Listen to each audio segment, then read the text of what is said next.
Now listen, y'all, before this video starts, I need everyone to understand one very important thing. Yes, this is the Jordin Canada video where we are discussing her impact and how much the team has needed it.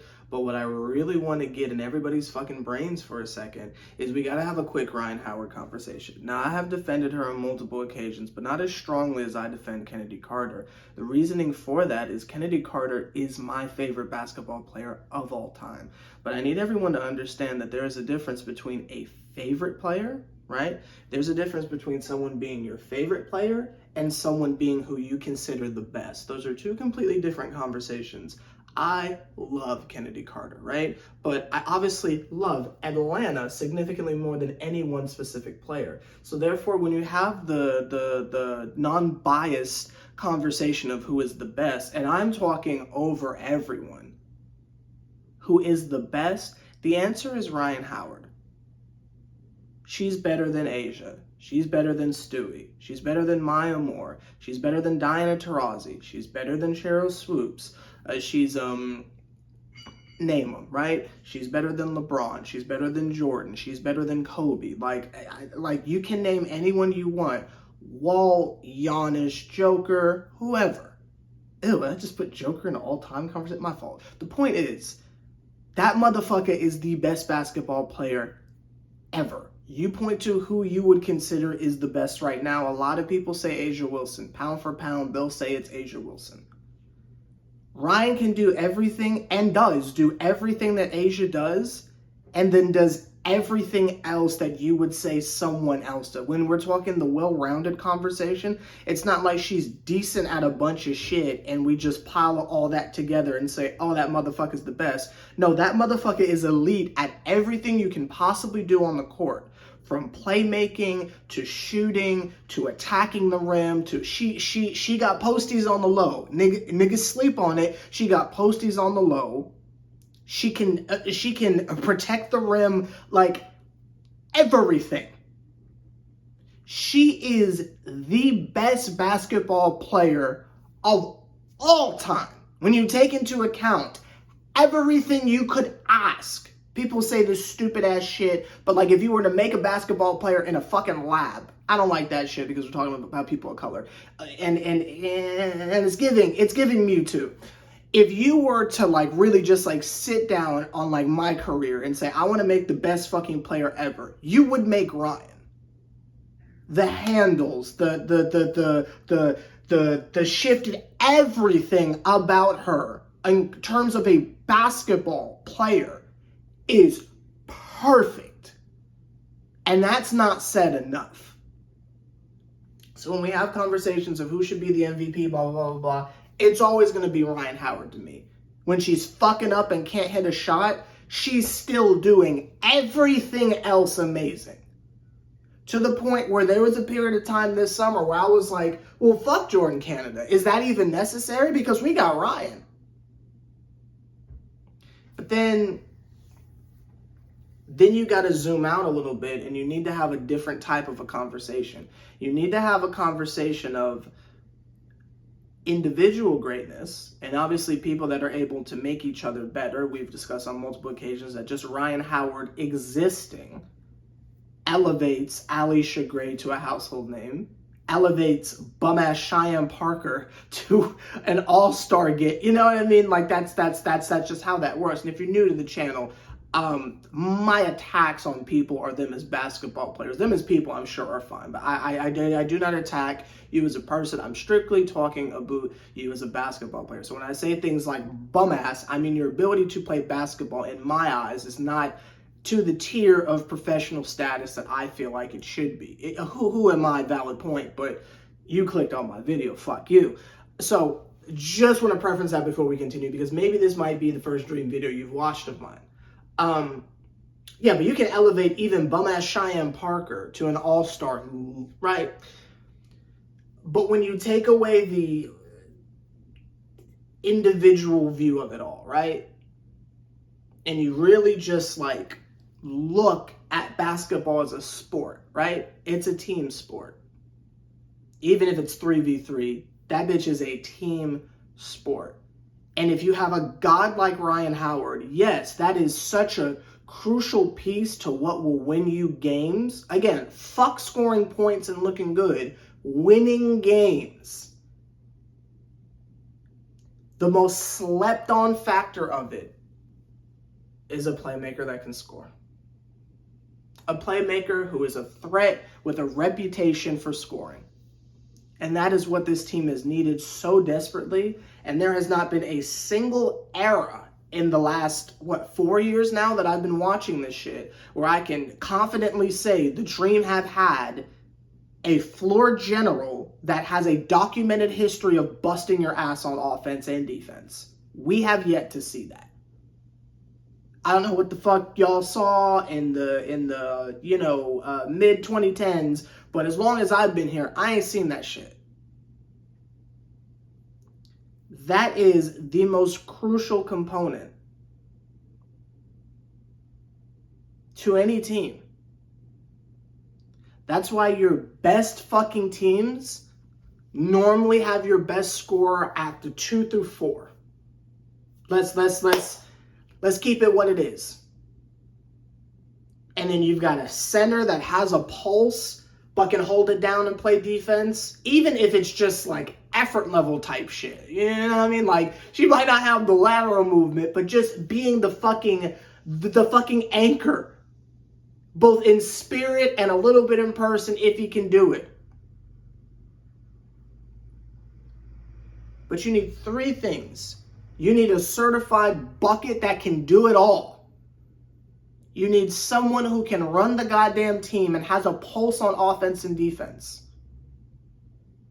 And you need center production and a collection of forwards that can be enforcers if need be. And by enforcers, I don't mean like they go around just fucking niggas up, right? You know what the fuck I mean. The shooting guards are important here and there, but you know that is your key to a well-balanced team. I have been preaching that for, God, 7, 8, how long have I been on YouTube? 10 years now. I've been preaching that for a decade on the internet. You need fucking balance. I won't talk about the MNBA, but it is clear if you look at the former champions over the last decade, that is how you win. If you look at the WNBA, you look at the teams that have won, and it is that type of team. Because that's how you win. When you escape the we're just trying to be a good team that puts asses in seats realm and you actually want to fucking win, that's how you get there. Niggas, I need y'all to understand that we just found that final piece. Obviously, putting Cheyenne Parker on the bench is a stupendous decision. Don't let that motherfucker anywhere near clutch time. We got Tina Charles. I don't know how long we have her for with them goddamn knees, but we got Tina Charles. The Olympic break was probably a blessing in disguise. You got Ryan Howard, a generational talent that can do every goddamn thing if need be. I'm talking about the, hey, everybody get the fuck out the way, give me the ball type shit. Give me the ball, Kobe type shit. But the final piece that we've needed, especially if you have a coach that has no fucking idea what she's doing, because even in a dub, I would venture to say I did more from my couch. Let me stop. This is not slander Coach Wright Day, though every day could be that, but it's not today. I refuse to do it. I think the energy that she has input into the team to have them fight through brick walls like this, I feel like that makes up for the fact that she's not drawing plays. If we're just gonna hit her with the Thibodeau shovel, goddamn, the Tom Thibodeau shuffle, and say, you know what, you can't draw offense for shit, but damn that defense though, you know what I mean? Then cool. We will give her the Tibbs nod of approval and just ignore the fact that there is no design on offense whatsoever. Cool. But you gotta couple that with the final fucking piece, and that is a on-the-court playmaker that is capable of scoring and can play defense. Basically a do-it-all point guard. I cannot stress how important that is, especially when you have a shitty coach. And Jordin Canada is that. I've had my concerns But that's because the motherfucker hasn't played. And when she has, she been getting her ass busted. I'm going to keep it a beat. Last time we saw the motherfucker, Kennedy Carter was giving her a fucking 50 piece. So you'll have to forgive me. You'll have to forgive me. I've seen her play like 3 times now. And every time I see it, the motherfucker either gets hurt or is getting sauced. So you'll have to forgive me. But this is finally the sample size I needed to be able to, and trust me, 1 game is enough to be able to look and see, if not this year, if we can hit the Barry Bonds for Tina Charles's knees and get a redo next year, if not this year, because it is possible. We can do a 2021 Braves type shit, right? Like, it's possible. Especially because Chicago ain't shit. So we can do this. But I need y'all to understand that off of 1 fucking game, that's all the convincing I needed. That motherfucker Jordin Canada does everything that you need. There will be times where we're getting our ass beat and you're trying to call some type of an action, but it's not giving. And the other team, again, is aware that we run 3 options. So when they figure it the fuck out, what are you going to do then? Give Ryan the ball, get the fuck out the way. But Ryan is such an unselfish goddess that when she's giving the ball back to you and saying, hey, I'm the decoy.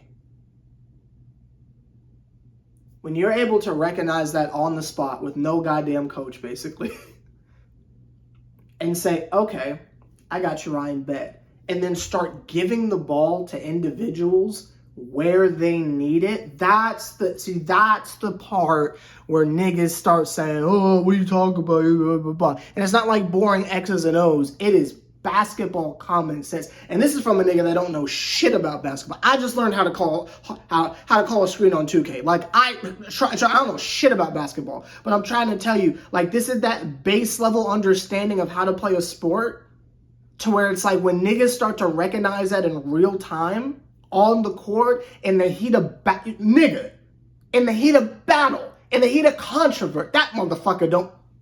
Yeah.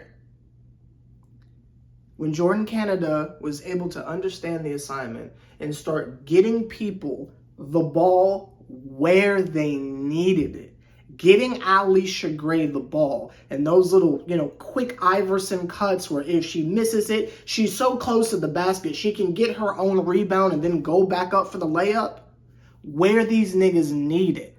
If she can't hit shit from 3, then stop having the motherfucker stand in the corner. You know what I mean? Giving her the ball where she needs it to be effective. And then at times where maybe niggas' confidence is a little shook, she said, okay, fuck it, I'll do it. She goes into the paint, gets to her spot, spin, hits the little fucking fade shot, falling out of bounds type shit, hitting crazy ass acrobatic layups, getting knocked into the stanchion because fucking football player ass or fucking Skylar Diggins Smith ass is just knocking niggas into the stanchion and shit, but still hitting the and ones that don't get called. That's that shit I'm talking about. And by having multiple possessions where even though the motherfucker wasn't even close to getting the ball in the basket, attacking the rim and showing, nigga, I'm gonna keep coming. They gonna call a foul eventually. That stays in niggas' minds. But most importantly to me, obviously the 4th quarter heroics were crazy and incredible and awesome because it was looking really fucking bad at halftime. I'm gonna be honest with you. It was looking really fucking bad and in the 3rd quarter. But the most important play to me is the last play of the game. Cliche, I know, but that was the most important part of the game. Because Jewel Lloyd does her bullshit where she goes 1 for 75, but then that one shot is a clutch bucket. And everybody's like, oh, the go mama. Yeah, sure, cool. But tie game, niggas is pressed. It's fucking like 10 seconds left? Scary hours. Now, if Jordin Canada was not out there, the ball would have been given to Ryan Howard, and she would have taken a contested 3. Make it or miss it, is that the best shot? I mean, we'll take it. She's the GOAT, but Ball is inbounded to Jordin Canada. Jordin Canada has the ball. Sees, I believe that's how it happened. Either she and because she didn't dump it into the post from out of bounds. So I'm pretty sure that's how that worked. Gives it to Jordin Canada. My bad, I don't have the play in front of me. Gives it to Jordin Canada. How did the fuck it happen? Jordin Canada has the ball and has the decision, who the fuck do I give this ball to? Niggas is cutting, screening, getting to their fucking spots. Clock's ticking. And Jordin Canada notices, oh my God, that's right. We have a fucking former MVP on the team who's been pacing. Really not doing too much, but fucking pacing. That motherfucker don't even jump on mid-range jumpers anymore. My motherfucker been pacing in the post with fucking a Boomake on her or some shit.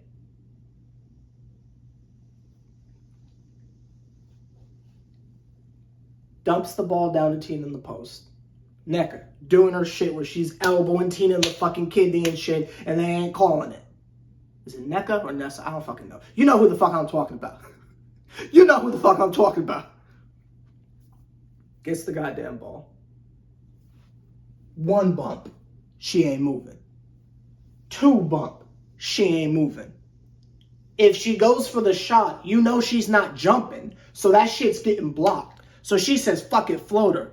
Gives you know what I mean? Just a little bit. Just to get the tiniest bit of separation. Fucking floater. Fucking standstill floater. Who the fuck takes a floater from a standing position? Not a hook shot. Fucking standing floater. Falling backwards. Does a little toilet bowl. Boop.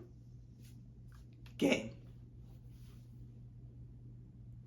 Understanding where to get the ball when it's most important and where it's most efficient with 10 fucking seconds left without a coach.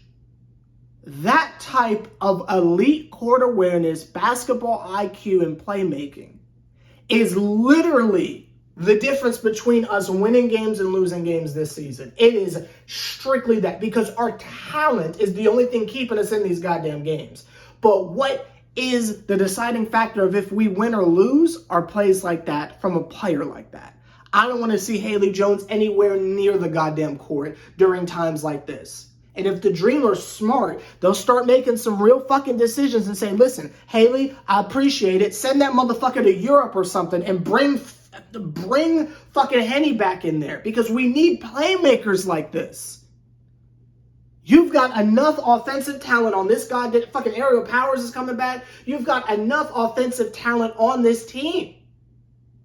You got niggas like Maya Caldwell in the reserve who will get big time ass blocks that don't even get talked about. Again, Tina Charles is out here grabbing the ball off of niggas blocking and shit and hitting these goddamn crazy fucking skip passes through defenders over to the homie Nas, who's starting, thank God.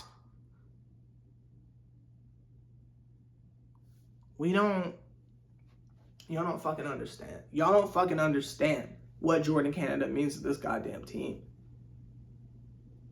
And I see it now. I fucking see it. Hopefully she can remain healthy, because this team will go as far as this core will take it. And I gotta say, everyone is needed for it. Because when there's no goddamn coach, you need someone like that out there.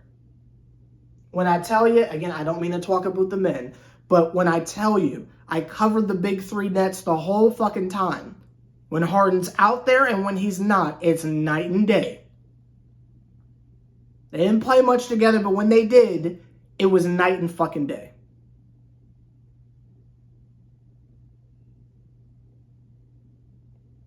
I'm trying to tell you.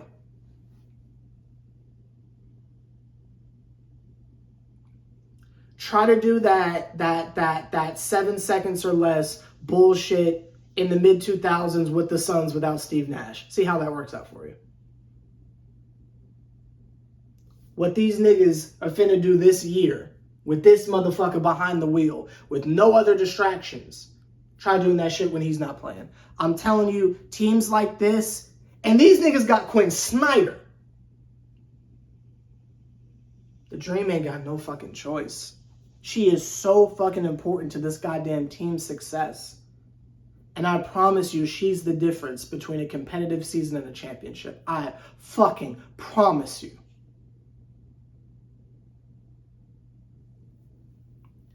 I do not think it's too late for some type of insane push.